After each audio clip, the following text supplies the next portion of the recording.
चलो आप आगे रुकेंगे कर रिकॉर्डिंग चल रही है। न्यूक्लियर डॉक्ट्रिन क्या है? जितने भी जैसे देश हैं, जैसे बड़े देश हैं जो सुपर पावर है, वह सबकी अपनी नीतियाँ होती हैं, परमाणु नीतियाँ होती हैं और उसी हिसाब से वो अपनी परमाणु नीति के संदर्भ में पॉलिसी अडॉप्ट करते हैं। इस संदर्भ में हम ये देखते हैं कि जो सुपर पावर्स हैं, बड़े देश हैं, उनकी अपनी अलग थियरी है। वो ये चाहते हैं और हमेशा ये प्रयास करते हैं कि जितने भी छोटे देश हैं, ठीक, उनके पास किसी तरह का nuclear transfer, nuclear technology transfer ना हो। तो इस वजह से वो, जैसे कि मैं पिछले बार बता रहा था कि परमाणु प्रसार, तो 5 देश उस पर अपनी मोनोपोली समझते हैं कि हमारे अलावा कोई और देश इसके बारे में किसी भी तरह का कोई भी प्रयास न कर सके। इस कारण से वह यूनाइटेड नेशंस के बैनर तले ये प्रयास करते हैं कि जितने भी मतलब न्यूक्लियर टेक्नोलॉजी प्राप्त करने में जो देश लगे हुए हैं, उनको किसी भी तरीके से प्राप्त करने से रोका जाए। इसी परिप्रेक्ष्य में अब परमाणु अप्रसार संधि का कॉन्सेप्ट आया जो 1968 में आया और 190 देश उसके मेंबर बने। भारत, उत्तर कोरिया सहित कुछ देशों ने इसे पूरी तरीके से नकार दिया कि हम ये संधि जो है ऑब्जेक्शनेबल है, आपत्तिजनक है, इस वजह से इस पर हम सिग्नेचर नहीं करेंगे। कारण है कि पहला तो ये है कि ये देखने में आया कि ये लंबवत है, ठीक, जैसे वर्टिकल और हॉरिजॉन्टल, ठीक। तो सीधे मतलब लंबवत देशों में जैसे जो 5 देश आते हैं, जो P5 देश आते हैं, उनके लिए तो ये नियम नहीं लागू होता है प्रसार के लिए। वो अपनी एक दूसरे को न्यूक्लियर टेक्नोलॉजी ट्रांसफर कर सकते हैं, लेकिन बाकी जो अन्य देश हैं, जो उनको मतलब कैसे रोका जाए, ये प्रयास जो है, ये जो महाशक्तियाँ हैं वह प्रयास करने लगे। अब आगे ये बढ़ते हैं कि डॉक्ट्रिन क्या है। तो डॉक्ट्रिन जितने भी देश होते हैं, जो बड़े देश हैं या जो महाशक्तियाँ हैं, यह अपने अपने सुविधा के अनुसार से अपने अपने न्यूक्लियर डॉक्ट्रिन बनाती हैं कि परमाणु हमले को कैसे रोका जाए, कैसे आगे बढ़ाया जाए और इसके परिप्रेक्ष्य में और हम क्या क्या काम कर सकते हैं, उसके बारे में आगे बढ़ाते हैं। अब state intention resolve the enemy, मतलब जितने भी स्टेट होते हैं वो अपने शत्रुओं को किससे जो समस्याएं उत्पन्न होती है उसको रिजॉल्व करने का प्रयास करते हैं। The doctrine also guide the state response during war. तो डॉक्ट्रिन जो है वो रिस्पांस मतलब वार के दौरान जो है उनको गाइड करता है, देशों को गाइड करता है। अब हम इंडिया के परिप्रेक्ष्य में देखते हैं कि भारत का परमाणु कार्यक्रम कब शुरू हुआ। भारत का परमाणु कार्यक्रम के बारे में 1940 से ही सोचना प्रारंभ हो गया था, आज़ादी के पहले से ही। और इसके जनक थे, साइंटिस्ट थे होमी जहांगीर बाबा। उनको चूँकि भारत ये चाहता था कि स्वतंत्रता मिले, स्वतंत्रता के पश्चात परमाणु ऊर्जा आयोग की स्थापना की जाए, तो ये तमाम सारी बातें जो है पहले शुरू हो गई थी। लेकिन आज़ादी के बाद से बहुत तेज़ी से भारत इस पर काम करना शुरू कर दिया, बहुत तेज़ी से काम करना शुरू कर दिया। अब सोचिए कि जो देश अभी जिसको नई नई स्वतंत्रता मिली हो, वो न्यूक्लियर टेक्नोलॉजी के बारे में सोचने लगा, जबकि हम खाद्यान्न के लिए भी आत्मनिर्भर नहीं थे। खाद्यान्न के बारे में भी हम ये सोचते थे कि अमेरिका से गेहूँ आएगा तो हमारे देश की इतनी बड़ी जनसंख्या है, उनका भरण पोषण होगा। लेकिन न्यूक्लियर टेक्नोलॉजी के बारे में भारत पहले से ही सोचना शुरू कर दिया और सोचते सोचते एक समय ऐसा आया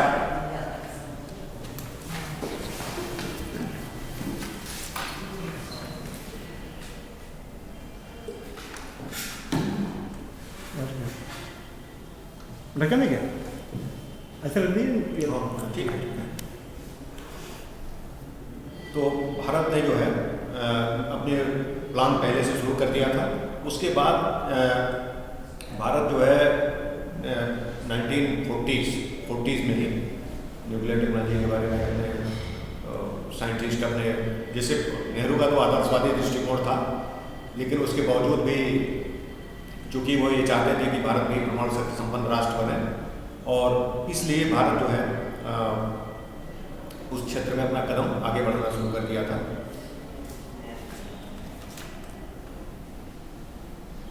और इंडिया जो है सभी तरह के, मतलब जो इंटरनेशनल ट्रीटीज थी उस ट्रीटीज का विरोध करता रहा। जितने भी प्रोलिफरेशन ट्रीटीज के बारे में जो कॉन्सेप्ट आए, जो अवधारणाएं आई, उसका ठीक तरीके से भारत अपोज किया है। और उसके बाद स्वतंत्रता के पश्चात अपनी टेक्नोलॉजी में परमाणु ऊर्जा इस तरह की एजेंसियों की स्थापना हुई थी। उसमें होमी जहांगीर बाबा को उसका सचिव भी नियुक्त किया गया था। और उसके कुछ समय पश्चात जो है एक परमाणु ऊर्जा का विभाग भी बनाया गया था फ्रीडम के बाद। फिर भारत अपनी तैयारियों को अंजाम देता रहा, लेकिन भारत का मतलब देखने में यह है कि भारत का जो पहला जो सोच थी पहले, वह एनर्जी के लिए केवल था। पोखरण फर्स्ट जिसको हम कहेंगे 1974, उससे पहले भारत का जो परमाणु से रिलेटेड जो भी मतलब सोच थी कि हम एनर्जी के क्षेत्र में आगे बढ़ेंगे और परमाणु के जो संसाधन है, जो यूरेनियम वगैरह हमको कहाँ से मिलेगा। जैसे भारत इतना बड़ा देश है, भारत को संसाधनों की कोई कमी तो नहीं, ईश्वर ने तो सब कुछ दिया, मगर देते देते कहीं ना कहीं किसी चीज़ों में कॉम्प्रोमाइज़ कर लिया कि जैसे यूरेनियम या कुछ ऐसे चीज़ नहीं मिल रहा है, बाकी खनिज की कोई कमी नहीं रही। लेकिन जैसे जैसे मतलब भारत आगे बढ़ता गया, भारत अन्य देशों से, विदेशों से सहयोग प्राप्त करता रहा, और सहयोग प्राप्त करने का ही परिणाम था कि उत्तर प्रदेश के नरोरा, तमिलनाडु के कलपक्कम और महाराष्ट्र के तारापुर जैसे जगहों पर अपना न्यूक्लियर संयंत्र लगाया, और जिससे कि एनर्जी का बहुत बड़ा सोर्स बनाया जा सके। तो यानी इसको हम कह सकते हैं कि भारत का जो परमाणु जो नीतियाँ थी, यह एक बिफोर पोखरण, एक आफ्टर पोखरण, यानी एक 74 से पहले, यानी हम एनर्जी नीड्स के लिए केवल लालायित थे। भारत केवल एनर्जी नीड्स को चाहता था कि हमारी जो परमाणु ऊर्जा है, और ऊर्जा मतलब जैसे कि बिना पोल्यूशन, जैसे कोयले की भी जरूरत नहीं है, न्यूक्लियर टेक्नोलॉजी से हम प्रचुर मात्रा में एनर्जी पैदा कर लेंगे, और एनर्जी जब आएगा और उससे किसी तरह का कोई पोल्यूशन या चाहे अन्य चीज़ों का खतरा नहीं होगा। लेकिन उसके बाद जो है भारत को एक 1965 में एक युद्ध का सामना करना पड़ा था, और उसके बाद जो 62 में भी करना पड़ा था, 65 में भी करना पड़ा था। तो भारत को मतलब अपने सिक्योरिटी नीड्स के बारे में सोचने पर मजबूर होना पड़ा। और जब भारत ने सिक्योरिटी नीड्स के बारे में सोचा, तो वह विभिन्न जो देश थे जो परमाणु ऊर्जा में बहुत संपन्न थे, उनसे भारत कोशिश करने लगा कि किसी तरीके से हम इनके मेंबर बने, यानी जो न्यूक्लियर सप्लायर ग्रुप है जिसमें 44 देश हैं, उसका मेंबर भारत बनना चाहता था। लेकिन भारत को के सामने शर्त रख दी गई कि जब तक आप एनपीटी पर हस्ताक्षर नहीं करेंगे, आपको न्यूक्लियर सप्लायर ग्रुप का सदस्य नहीं बनाया जाएगा। ठीक, तो इसलिए भारत जो है अपने स्तर से प्रयास करता रहा, और भारत ने अपने ही सोर्सेज के द्वारा एनर्जी, न्यूक्लियर एनर्जी और न्यूक्लियर टेक्नोलॉजी से रिलेटेड जितने भी इक्विपमेंट्स हैं, साजो सामान है, वह खरीदता रहा, परचेज करता रहा, या किसी न किसी माध्यम से, किसी न किसी सोर्स से जुटाता रहा। जबकि एनर्जी के कई देशों से भारत ने समझौता भी किया। हालांकि यूरेनियम वगैरह ऑस्ट्रेलिया से भारत को प्राप्त हुआ, लेकिन ये है कि चूँकि सबसे बड़ी समस्या थी कि जब तक एनएससी के मेंबर नहीं बनेंगे, तब तक जो आदान प्रदान जो 44 देशों में न्यूक्लियर इक्विपमेंट्स का है, यूरेनियम का, वह नहीं हो सकता है। लेकिन फिर भी चूंकि भारत इस क्षेत्र में आत्मनिर्भर बना और आगे जाकर मई 98 में परमाणु परीक्षण किया। अब वहाँ का वो जो परमाणु परीक्षण था वो हमारे सिक्योरिटी नीड्स के लिए था। 11 मई 1998 को भारत ने 3 परमाणु परीक्षण किया। उसके पश्चात 13 मई को भारत ने 2 परमाणु परीक्षण किया। अब 11 मई को जो भारत ने परमाणु परीक्षण किया उससे उसका पूरा डाटा ऐसा लगा कि उसका पूरा डाटा जो वो चाहता है वो कंप्लीट नहीं हो पाया, इसलिए भारत 13 मई को फिर परमाणु परीक्षण किया। अब आप सोचिए कि भारत जो है परमाणु परीक्षण किया और अमेरिका को भनक तक नहीं है। उसका कारण क्या था कि अमेरिका का सैटेलाइट तो चारों तरफ घूमते हैं, दिन भर घूमते रहते हैं, लेकिन वो सैटेलाइट वहाँ पोखरण में भारत जो है अपना इक्विपमेंट्स लेके जाता था और फिर वापस लेके आता था, क्योंकि उसके सैटेलाइट के अंदर में आ जाता था। फिर जो उसको बहुत ऑब्जर्व किया गया, एपीजे अब्दुल कलाम के नेतृत्व में उसको बहुत ऑब्जर्व किया गया। इतना ऑब्जर्व किया गया कि अमेरिका का जो सैटेलाइट है किस टाइम में, कब ऐसा समय आ रहा है कि उस टाइम जो है वह उसका मतलब शैडो पड़ता हो, उस टाइम जो है परीक्षण किया जाए। तो करीब करीब इसके लिए बहुत समय लग गया, लेकिन जब ये पूरी तरीके से पता चल गया कि उसका सैटेलाइट का शैडो कब आता है राजस्थान को पोखरण साइड में, जब सैटेलाइट का जब शैडो उस टाइम आता है तो वो रिकॉर्डिंग नहीं कर पाता। तो 12 से लेके 1 बजे के बीच में यह भारत के सैटेलाइट, जो इसरो के सैटेलाइट थे, उन सैटेलाइटों ने इंटरसेप्ट किया। जब इंटरसेप्ट हो गया कि 1 घंटे का ऐसा समय है कि जिसमें हम एक्सप्लोजन कर सकते हैं, परमाणु परीक्षण कर सकते हैं, टेस्ट कर सकते हैं। तो चूंकि जमीन में टेस्ट करने पर कोई प्रतिबंध नहीं था, भारत ने जो पीटीबीटी पर हस्ताक्षर किया था 1963 में, जो पीटीबीटी एक टर्म है जिसको शायद आप लोग जानते होंगे, पार्शियल टेस्टमेंट ट्रीटी, उस पार्शियल टेस्टमेंट ट्रीटी के तहत भारत को उस परीक्षण से पूरी तरीके से छूट दी कि भारत हवा में, आकाश में, वायुमंडल में या समुद्र के अंदर परीक्षण नहीं कर सकता है, लेकिन जमीन के अंदर परीक्षण कर सकता है। तो भारत ने जमीन के अंदर परीक्षण किया और उसके बाद बहुत सारे लोग, मतलब अब जो उस टाइम 98 में जो दिल्ली में रह रहे होंगे वो भूकंप के झटके भी महसूस किए होंगे, उनको भूकंप के झटके महसूस हुए। तो लोग कहे करीब भूकंप आ गया, लेकिन थोड़ी देर के बाद लोग एक दूसरे से गले मिलना शुरू हुए कि अरे ये तो, फिर उधर अमेरिका का फोन आया एपीजे अब्दुल कलाम के पास कि आपने न्यूक्लियर एक्सप्लोजन किया। नहीं, वो न्यूक्लियर एक्सप्लोजन नहीं था, वो कोई छोटा मोटा टेस्ट हुआ होगा। और राजस्थान में तो, जैसलमेर में तो आंधी आती रहती है और धूल उड़ते रहते हैं, धूल के गुब्बारे उड़ते रहते हैं। वहाँ तो ये कोई बहुत बड़ी बात नहीं है, राजस्थान में तो अक्सर मई के महीने में धूल उड़ते रहते हैं। तो इसलिए भारत में परमाणु परीक्षण जो हुआ उसको जल्दी पता नहीं चल पाया किसी को। जब भारत 2 दिन बाद फिर 13 तारीख को फिर 2 परीक्षण कर दिया, कुछ डाटा बाकी रह गया था जिसको पूरी तरीके से करना है। अब चूंकि भारत जो है 96 की जो सीटीबीटी थी उस पर भारत ने हस्ताक्षर नहीं किया, लेकिन अब भारत जो है सीटीबीटी पर हस्ताक्षर करने के लिए तैयार है, क्योंकि भारत को अब कोई परीक्षण भविष्य में नहीं करना है, जरूरत नहीं है। भारत को जितना डाटा चाहिए उतना डाटा मिल चुका है।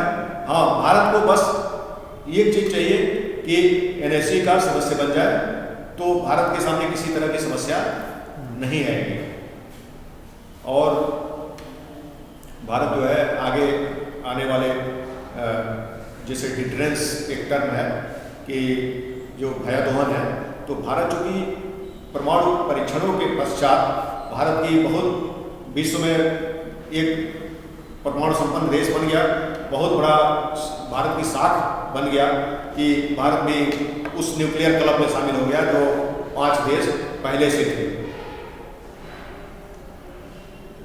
फिर उसके पश्चात पाकिस्तान तिलमिला गया और तिलमिलाने के पश्चात भारत ने भी 25 मई को 6 परीक्षण किए।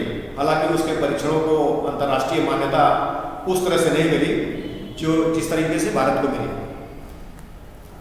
अब न्यूक्लियर बमों का आविष्कार हुआ और आविष्कार कई जैसे विभिन्न देश किए, उसके बाद विश्व में अब तक हमारे ख्याल से हमारा ये मत है कि भारत में उसके बाद चूँकि परमाणु बम के ही वजह से कोई बड़ा युद्ध नहीं हो पाया है। कारण है कि विश्व शक्तियाँ जो है वो डिटरेंस के कारण सब एक दूसरे से भयभीत हैं कि, लेकिन पाकिस्तान जो है भारत को खुली चुनौती देता रहता है कि हमारे परमाणु बमों पर हमारा नियंत्रण नहीं है, और नियंत्रण न होने की वजह से अगर ये आतंकवादियों के हाथ में चला गया तो इसका बहुत बड़ा खामियाजा भुगतना पड़ेगा विश्व को। मतलब अगर न्यूक्लियर वार होगा तो उसके लिए सिर्फ एक कंट्री उसके लिए जिम्मेदार नहीं होगा, उसके लिए सभी जिम्मेदार होंगे और सभी उसमें इन्वॉल्व हो जाएंगे कहीं न कहीं किसी रूप में। जैसा कि आइंस्टीन ने कहा था कि हम तृतीय, उससे किसी पत्रकार ने पूछा था कि आप तृतीय विश्व युद्ध कब होगा, कैसे होगा, अब तो करीब करीब विश्व के इतने सारे देशों के पास परमाणु बम है, कैसे होगा, तो किस तरह का होगा। कहा कि हम तृतीय विश्व युद्ध के बारे में कल्पना तो नहीं कर सकते, लेकिन चौथे विश्व युद्ध के बारे में जरूर कह सकते हैं कि डंडे और पत्थरों से लड़े जाएंगे। तो ये डिटरेंस है और डिटरेंस की वजह से अभी तक कोई बड़ा युद्ध नहीं हो पाया है, और मुझे लगता है कि ये आगे ये कॉन्फ्लिक्ट ही मतलब रहेगा, जैसे लिमिटेड वार की ही, मतलब जितने भी युद्ध होंगे लिमिटेड वार ही होंगे और कोई बड़ा युद्ध नहीं होगा। लेकिन हाँ, ये अगर बड़ा युद्ध होगा तो इससे बहुत बड़ा नुकसान होगा और विश्व में बहुत बड़ी जनधन की हानि होगी।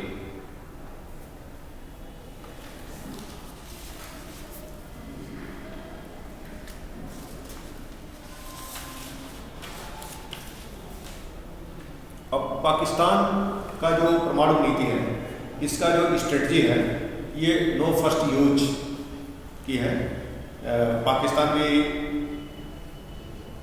भारत की तरह से ही नो फर्स्ट यूज के लिए पहले शुरू में इसका मतलब स्ट्रेटजी था, लेकिन अब ये कहता है कि नहीं, हमारा अब परमाणु सिद्धांत जो से इनके नए जो डॉक्ट्रिन बने उसमें इनका जो रुख है उसमें बदलाव आया। रुख में बदलाव आया यानी इन्होंने कहा कि मैसिव रिटेलिएशन, मतलब मैसिव रिटेलिएशन करेंगे परमाणु युद्ध होने पर। और ये भी ये चाहता है कि जैसे मतलब उसकी नीतियां स्पष्ट नहीं है, पर पाकिस्तान की नीतियां स्पष्ट नहीं है। At the same time it proposed various regional initiatives established to credibility country in the national.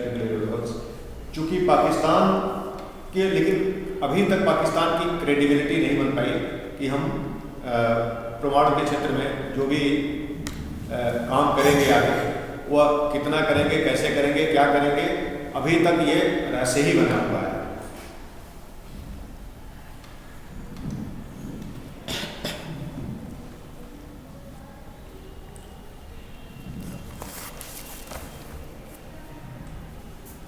Pakistan की इकोनॉमी में भी बहुत बड़ा इसका असर है कि पाकिस्तान इकोनॉमिकली उतना स्ट्रांग नहीं है कि वो बम बना सके। जैसे बहुत सारे मतलब टोटली वो पहले अमेरिका पर निर्भर था, अब वो चाइना पर निर्भर है कि हर बात में मतलब चीन वहाँ का आप लोग सुनते होंगे कि तमाम वहाँ के जो लीडर्स हैं उनके बयान आते हैं, तो बार बार हर बयान में उनके चीन के ही नाम आते हैं। तो इस तरीके से चीन का जो नज़रिया है वो भी पाकिस्तान के प्रति काफ़ी पॉजिटिव है। तो पाकिस्तान जो है चाइना के सहयोग से जो भी कुछ आगे करना चाहे वो कर सकता है।